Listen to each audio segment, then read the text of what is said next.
When there's an accident in the street or in someone's home, we call an ambulance. But what do you do when there's an accident at sea or in the mountains? Well, the Royal Air Force has a special search and rescue service. When a ship sinks or if someone falls down a cliff, search and rescue will be there to help. I visited the search and rescue at RAF Valley in North Wales. As I was approaching the airfield, I saw one of their yellow helicopters. It was just taking off.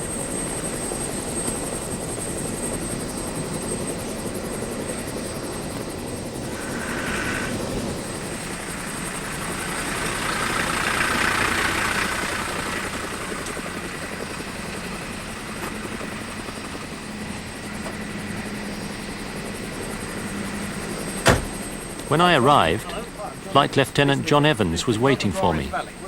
We went inside and he introduced me to the other members of the crew. OK, Tom, yes, this is the operations room, and these are the other two members of the search and rescue crew today. Flight Lieutenant Phil Boothby, the navigator, Hello, Phil. and Nice Flight to see you. Sergeant Sean Ekberg, who's the winchman. Hello, Sean. Nice to see you.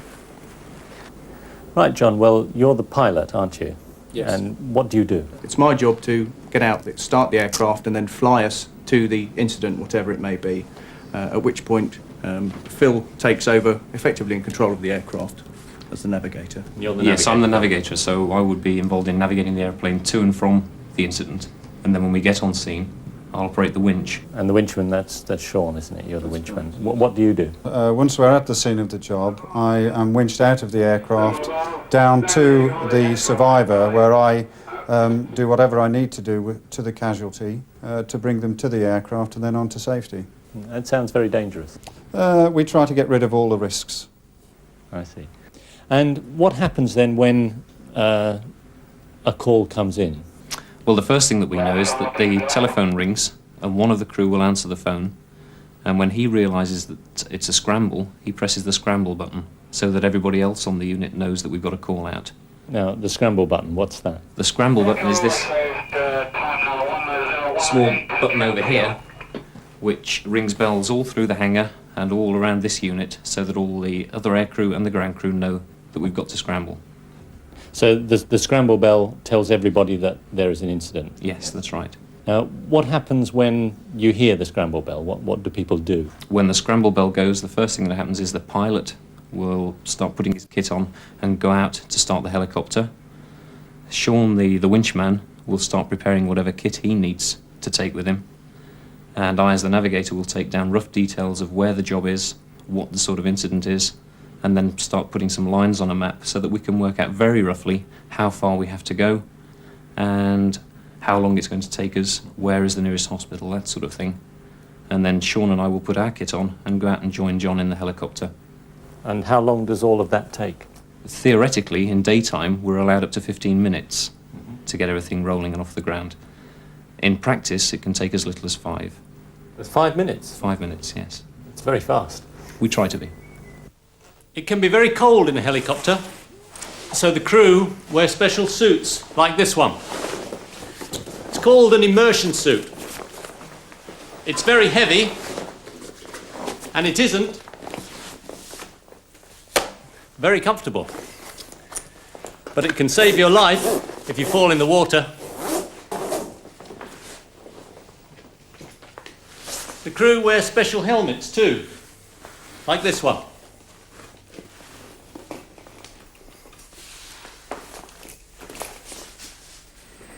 I asked John about the helicopters. What kind of helicopter is this? OK, this is a Wessex helicopter. It's been around for about 30 years now. 30 years old? Yes, quite old, proven design. How fast can it go? It's usually about 120 knots, which is nautical miles an hour. We're thinking they're about 2 miles per minute in a normal cruise. What's that in ordinary miles an hour? In ordinary miles an hour, it works out at about 138 miles an hour, or 228 kilometres an hour. How many people can it carry? Normally, we would restrict it to 10 to 12, but in extreme circumstances, 16. Up to 16? Yeah. What kind of engines has it got? We've got 2 gas turbine, effectively jet engines powering the aircraft. 2 jet engines? Yep. We went back to the operations room. Yes. While we were having a cup of tea, the telephone rang. Phil answered it. Hello, 22 Squadron Ops. It was an incident. Yeah, okay. Job. Oh, excuse me. John ran out of the room Okay. as Phil pressed the scramble button and a loud bell rang. Yeah, and the incident, please. Okay, do they need... While Phil was writing down the details, John got his life jacket and helmet. What have we got then, Phil?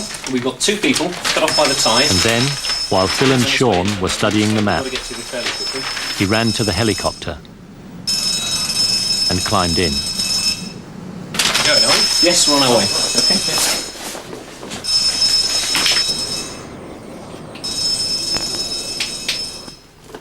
While Phil and Sean were putting on their suits and helmets, John started the engines.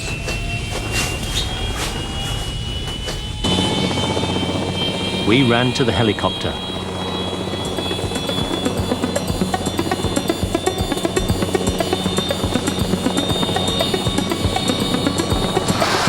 We climbed in.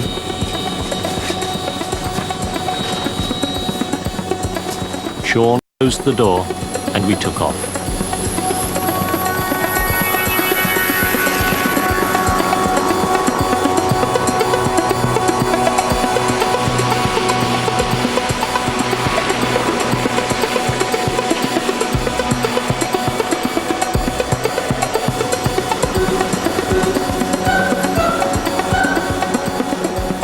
While we were flying to the scene, we looked for the people.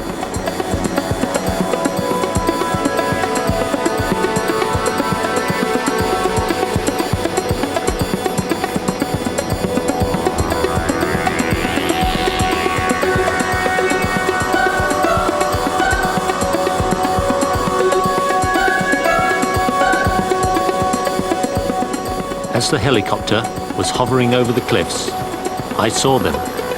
A girl and a boy. They were waving to us. They were sitting near the bottom of the cliff. They were all right, but the tide was coming in fast.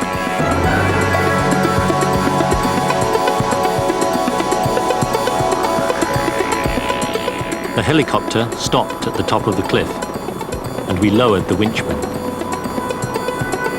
As he was going down, Sean gave signals to the navigator, Phil. Phil was watching Sean, and he was holding the winch cable too.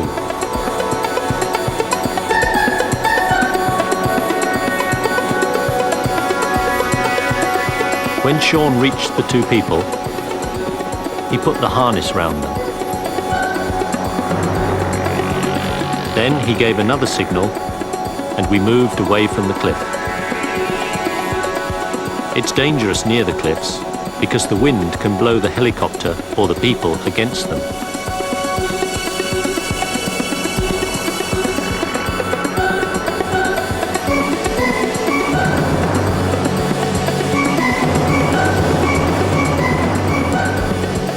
When we were hovering over the sea, we lifted the winchman and the 2 young people into the helicopter.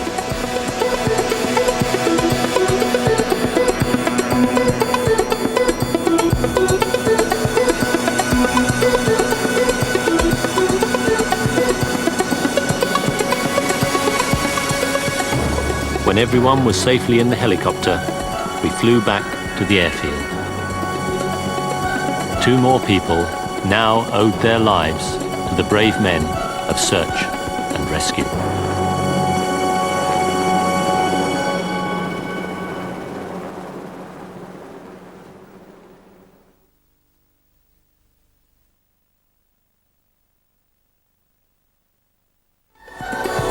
Phil was watching Sean. It was just taking off. They were sitting near the bottom of the cliff.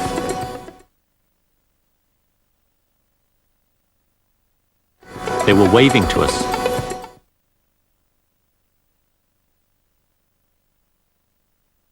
While we were having a cup of tea, the telephone rang.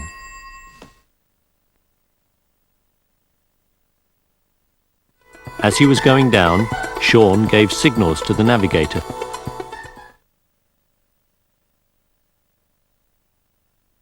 Then he gave another signal, and we moved away from the cliff.